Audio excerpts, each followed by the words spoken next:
Hola, mi nombre es Elena Mandel, soy psicóloga, soy consultora en decodificación bioemocional y en hipnosis clínica reparadora. Hoy les quiero hablar del miedo. ¿Qué es el miedo? El miedo es una energía que nos paraliza, que nos bloquea y que nos impide avanzar.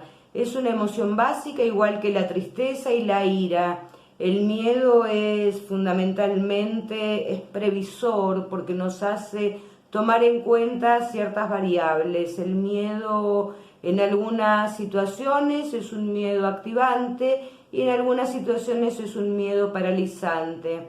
Les voy a hablar de mí, que es la persona que yo más conozco. Mientras yo estudiaba psicología, trabajaba en una compañía de seguros y el miedo a ser una empleada toda la vida es lo que a mí me motivó para estudiar, para ser independiente, para salir adelante.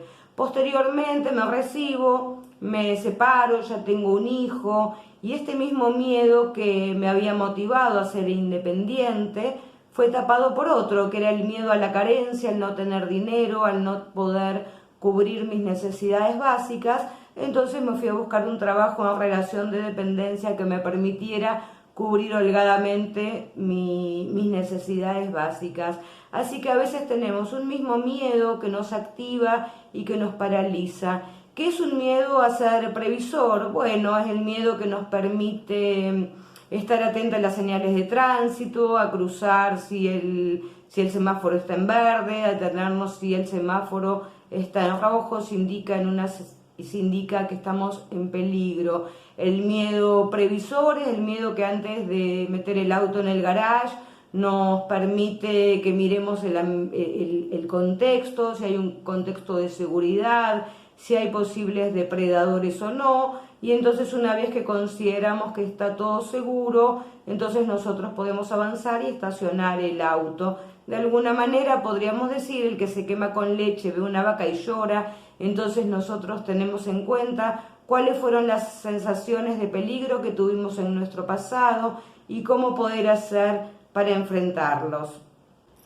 En el caso de la emoción, tipo la tristeza que también es una emoción primaria, es una emoción que nos paraliza, que nos lleva a un estado de apatía, a tomarnos tiempo para pensar, a ser como medio remolones, a que nos cueste activar. Es la emoción básica de la ira la que nos permite ir adelante.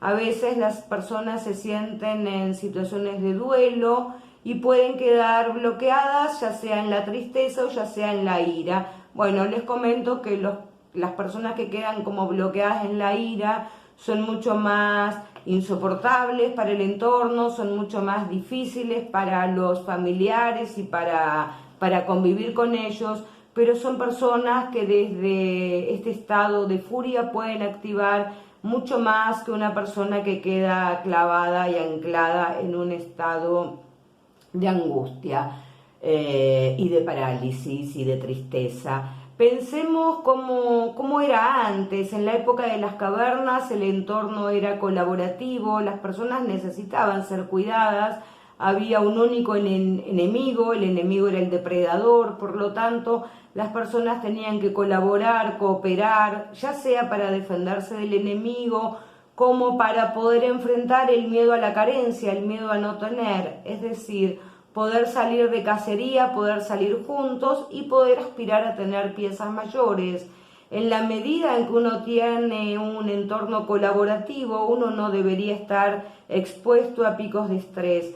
Pensemos en cómo fue antes, cómo fue en la antigüedad, cómo fue la época de nuestros ancestros y cómo es en la actualidad. Hoy en la actualidad las personas pueden pasarla mal, pero no están en situación de morirse de hambre, no estamos viviendo situaciones de guerra, no estamos viviendo situaciones de peste, no estamos viviendo situaciones de hambruna.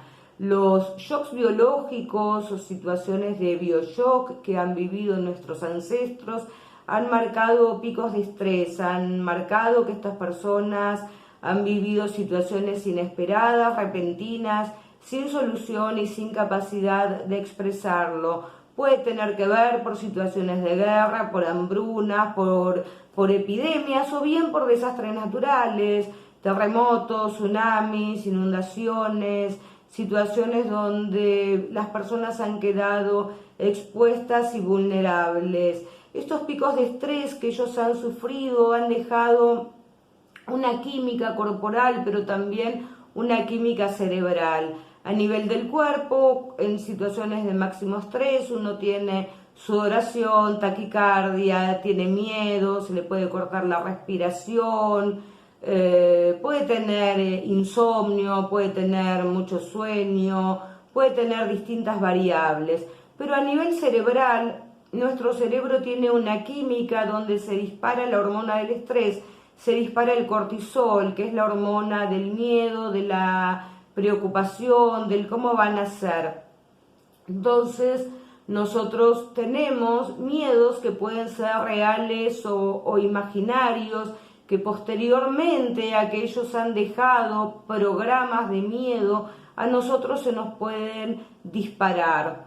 ¿Cuándo se nos programan estos programas de miedo? Se nos programan, bueno, por shocks que han sufrido nuestros ancestros, o se nos programan en nuestro proyecto sentido, es decir, los 9 meses antes de nacer hasta nuestros 6 años de vida.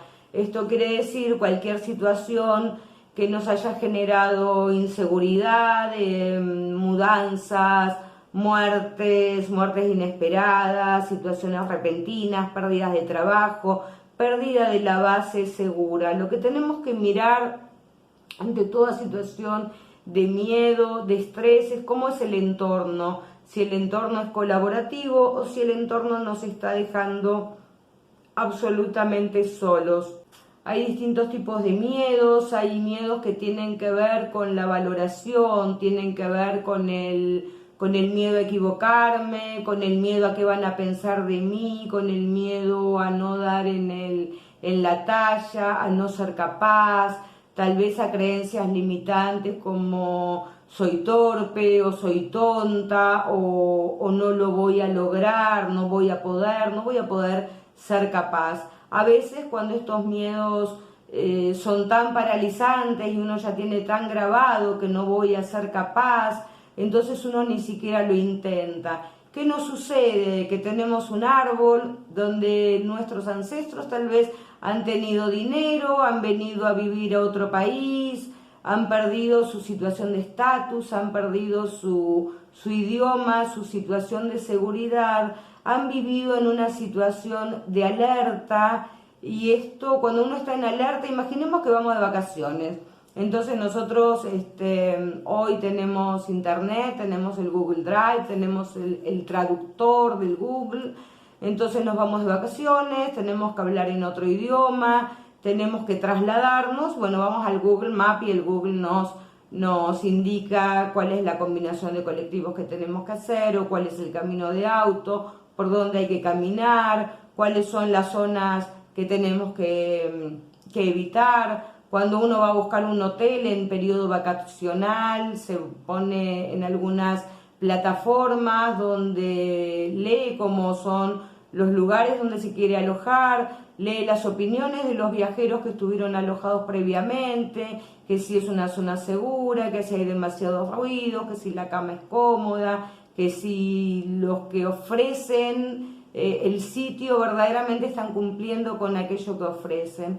Es decir, que nosotros vamos sobre una base muy segura, pero los que han tenido que emigrar, o los que por cuestiones de trabajo, de hambruna, de pobreza, de guerra, se tuvieron que movilizar, han estado en un estado de alerta y de estrés permanente. Imaginemos que tratar de llegar, estar cuidándonos, buscar trabajo sin saber hablar el idioma, la habrán pasado bastante mal. Entonces nosotros a veces tenemos una memoria traumática que nos condiciona y nos deja con muchos miedos. Tenemos otros miedos que tienen que ver con el afecto, con el cuidado, tienen que ver con el miedo a ser abandonados, con el miedo a no ser queridos, el miedo a la soledad, el miedo a la tristeza. Son miedos que nos han dejado paralizados, que nos han dejado absolutamente solos y que dejan una situación de vacío emocional, un vacío afectivo por el cual para llenar este vacío y el hecho de que no nos han cuidado o no nos han querido. Entonces nosotros luego tendemos a dar amor en exceso, tendemos a dar de más, y este dar de más nos hace a veces quedarnos con parejas que no nos hacen felices, con trabajos que no nos hacen felices, darles a veces de más a los hijos que luego nos terminan tratando mal. Hay otros miedos que tienen que ver con la enfermedad, con el miedo al sufrimiento, con el miedo a la propia seguridad, el miedo a que me hagan daño físicamente. Esto se programa porque en ocasiones hemos visto sufrir a algún ancestro que tuvo alguna enfermedad. Pensemos que las situaciones de salud hoy, digamos, lo que mejoró la medicina no es lo que era antes. Esto quiere decir que antes de que se inventara la penicilina mucha gente se moría por enfermedades que hoy están prácticamente erradicadas, como sarampión, como meningitis. Cuando el miedo te paraliza, lo que tenemos son programas de no puedo, no sé, no valgo lo suficiente. Es importante dejar de mirar lo que los demás piensan y empezar a mirarnos nosotros a nosotros mismas. La única manera de vencer el miedo es enfrentándolo. Uno se puede hacer el tonto, el que el miedo no existe, el que el miedo me lo estoy inventando, el que miro para otro lado. Pero en la medida que yo miro para otro lado, la realidad es que no puedo avanzar. ¿Qué es lo que tenemos que hacer? Bueno, la decodificación bioemocional nos permite ir a buscar la historia que está detrás del miedo, ir a buscar esas emociones que nuestros ancestros no han podido gestionar. Nosotros es como que tenemos un Google Drive que tiene que ver con la memoria familiar, y a veces nuestros miedos tienen que ver con ideas que solamente nos fabricamos en la cabeza. Es decir, mis ancestros han pasado mucha pobreza, han pasado mucha hambruna, y yo me quedé 20 y pico de años en un trabajo que sentía que me enfermaba, sentía que no podía progresar, que no me hacía feliz, pero tenía mucho miedo a morirme de hambre, lo cual es un miedo absurdo, porque la posibilidad de morirme de hambre en esta época, contando con familia, contando con múltiples trabajos que puedo desempeñar, son ínfimas, pero en verdad son miedos limitantes. Hay creencias limitantes, porque uno, además de tener programas heredados, tiene creencias heredadas. Cuando uno viene de programas de desvalorización, de gente que se ha quedado sola, que no ha podido, que ha estado en esta modalidad de supervivencia. En supervivencia uno empieza a utilizar como recursos de emergencia. Imaginemos que yo vivo en un edificio, vivo en un 8º piso, hay un apagón de luz prolongado. Lo primero que pasa es que el ascensor deja de funcionar. Supongamos que hay un ascensor de emergencia que va a funcionar durante determinado tiempo. Imaginemos que tengo una heladera con freezer y el alimento va a durar un determinado tiempo hasta que se empiece a descomponer. Imaginemos que tengo una luz de emergencia que después de un tiempo también se va a acabar. Entonces se va a acabar la luz de emergencia, el agua va a dejar de llegar al depósito del baño, va a dejar de llegar a la cocina, se va a complicar cocinar. Como el apagón de luz se prolonga, es necesario que yo compre la comida que voy a utilizar en el momento, porque no tengo capacidad de almacenar alimentos y el alimento se va a echar a perder.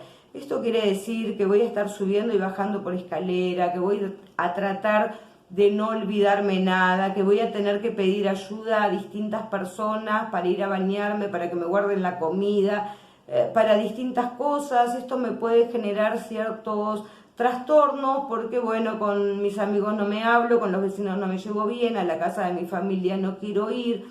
Pero imaginemos que este programa de emergencia, este apagón eléctrico, que yo lo quiero graficar como que lo han vivido nuestros ancestros, se prolonga demasiado en el tiempo, y que pasados los años uno cree que es lo normal. Lo normal es vivir en este programa de emergencia donde me tengo que conformar con lo que me tocó, me tengo que conformar con lo que hay, con lo que, bueno, me tocó nacer en esta familia, me tocó ser pobre, estoy cansada de intentarlo porque las 2 o 3 veces que lo intenté no pude, porque cuando busqué un trabajo no pude, porque cuando tengo una creencia que dice que el trabajo me lo tiene que conseguir alguien, porque no estoy capacitada para lograrlo, o porque no sé cómo vender mis servicios, pero bueno, no hay ese alguien que me ayude, y la salvación que espero que venga de afuera no llega. Bueno, todos podemos enfrentar nuestros miedos. Es importante saber que detrás del miedo siempre hay angustia al lado, hay una angustia que nos paraliza. Cuando tenemos cuadros de ansiedad es fácil detectar la angustia y es fácil detectar el miedo, pero cuando solamente tenemos miedo es muy difícil llegar a la angustia. Lo que tenemos que pensar es que el miedo esconde otra emoción que no está a la vista, y esa es la que tenemos que descubrir. La decodificación nos permite buscar la historia que está detrás del miedo, nos permite en una línea de tiempo con hipnosis clínica reparadora ir sanando distintas situaciones de miedo en las que nos quedamos paralizados, en las que no pudimos avanzar. A veces nos permite destrabar situaciones de miedo, de estrés que han sufrido nuestras madres, que han sufrido nuestras abuelas, y donde nosotros heredamos la memoria traumática. Es importante saber que lo que calla la primera generación, la segunda, la siguiente, lo sufre en el cuerpo. Es importante saber que uno empieza a sanar cuando empezamos a hacer cosas diferentes a las que intentamos oportunamente. Tenemos entonces distintos tipos de miedo que tienen que ver con la valoración, con el vacío afectivo y con la falta de energía. Es importante que sepamos que tenemos que desarrollar 3 centros, que nosotros nuestro potencial nos ha sido dado en semilla, que tenemos que desarrollar nuestro potencial de sabiduría, nuestro potencial de amor y nuestro potencial de energía. Esto es mucho más sencillo de lo que creen, de verdad. Con 30 años de psicóloga, con 30 años trabajando en terapias convencionales, hay muchas cosas que no he podido gestionar con la facilidad que pude lograrlo con una regresión o con una decodificación, porque vamos del presente al pasado, cambiamos la emoción que hay sobre el pasado, y al cambiar la emoción sobre el pasado cambiamos el futuro. No es que el pasado, lo que nos dolió, no existió, sí existió. Lo que cambió es que a través de la consulta, el consultor te da un recurso que cuando vos estuviste en ese momento de bioshock no tenías. Bueno, esta es una invitación a poder adentrarse en cuanto a los propios miedos. El miedo a veces es a no poder separarnos, a no animarnos a estar solas, a no animarnos a cambiar de trabajo. Es importante poder detectar cuál es el miedo que nos paraliza y en base a eso empezar a avanzar. A veces no llego a ningún lado y no logro avanzar simplemente porque no sé hacia dónde ir. Como sucedía en la novela de Alicia en el País de las Maravillas, hay una parte en que Alicia le pregunta al gato, ¿es este el camino indicado? El gato de Cheshire le pregunta, ¿a dónde quieres ir, Alicia? No lo sé. Bueno, si no sabes a dónde quieres ir, cualquier camino te lleva. Es importante que sepas que no estás condenado a sufrir el miedo, que lo podés sanar, que todo se puede sanar, que el miedo es una energía de muy baja vibración y lo que se evita se invita. Entonces cuando nosotros vibramos bajo, cuando estamos ahí expectantes de si alguien nos va a atacar, si alguien nos va a robar, es muy probable que eso nos pase porque nuestra mente está invitando y nuestra energía está atrayendo a energías de baja vibración. Los invito a transmutar los miedos, los invito a perdonar, a perdonarse, a poder superar aquellos bloqueos que no les han permitido avanzar y a tener una vida plena, a tener una vida feliz donde puedan desarrollar su potencial. Les agradezco que me acompañen, los invito a conocer mi página, es Psicología y Decodificación Bioemocional. Estamos en Facebook, estamos en Instagram, estamos en YouTube. Les agradezco que me hayan acompañado, les agradezco que compartan este camino de sanación. Gracias, gracias, gracias.